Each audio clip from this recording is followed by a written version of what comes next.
बिहार की राजनीति में जाति का प्रभाव हमेशा से रहा है। पहले कांग्रेस का वर्चस्व था, जिसे बाद में लालू प्रसाद यादव और राबड़ी देवी के नेतृत्व में राष्ट्रीय जनता दल ने अपने कब्जे में ले लिया। इस दौरान लालू यादव ने अपने माई यानी मुस्लिम यादव समीकरण के जरिए सत्ता पर काबिज रहे। इसके बाद नीतीश कुमार ने सत्ता संभाली और एक लंबा राजनीतिक सफर तय किया। नीतीश कुमार की सत्ता में रहने की क्षमता का एक कारण MY समीकरण की गांठ रहा, जिसे उन्होंने भाजपा के साथ मिलकर 2005 में तैयार किया था। इस समीकरण ने उन्हें सत्ता में बने रहने में मदद की, भले ही उनके राजनीतिक सहयोगी बदलते रहे।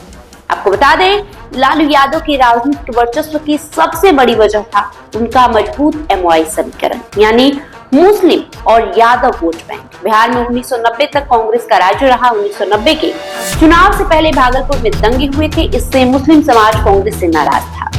उस दौर में लालू यादव ने मुस्लिमों के लिए आवाज उठाई। जब चुनाव हुआ तो मुस्लिम वोटर्स ने जनता दल को वोट दिया। इसके बाद लालू यादव के नेतृत्व में जनता दल की सरकार बनी। इस सरकार में लालू यादव ने OBC में भी यादव पर ज्यादा ध्यान दिया, क्योंकि खुद भी इसी जाति के थे। धीरे धीरे लालू बिहार में OBC के बड़े नेता बन गए। बाद में जनता दल टूटा तो लालू ने राष्ट्रीय जनता दल यानी राजद बनाया। इस दौरान भी मुस्लिम वोटर्स लालू यादव के साथ रहे।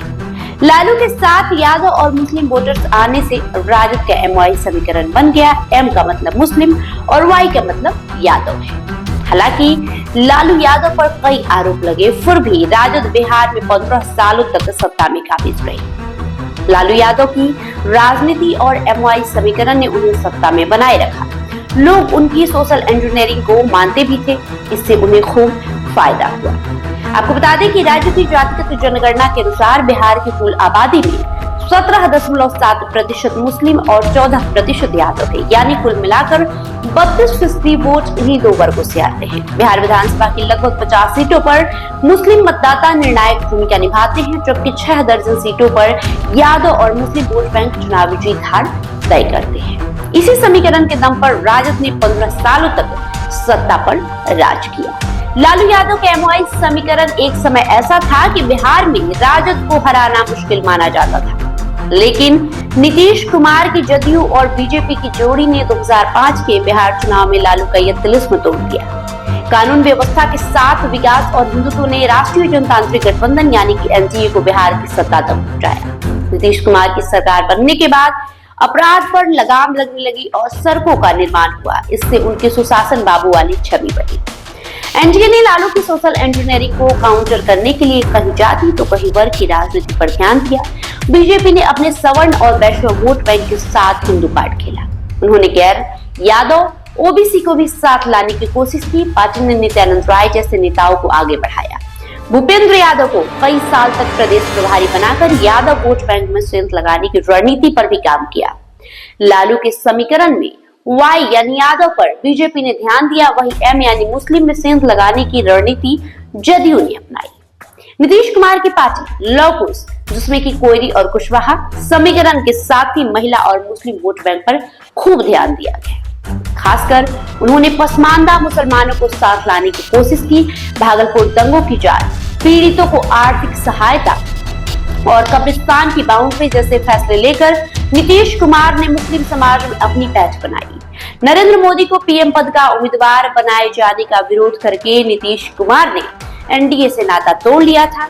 उन्होंने बाढ़ राहत के लिए मोदी की ओर से भेजे गए पैसे भी लौटा दिए थे। इन फैसलों से मुस्लिमों के बीच नीतीश कुमार की राजनीतिक जमीन और मजबूत हुई।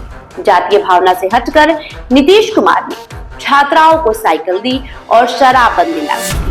इससे महिला मतदाताओं का एक बड़ा वर्ग उनके साथ आ गया। बिहार में कोयरी की आबादी 4.27% और कुर्मी आबादी 2.87% है।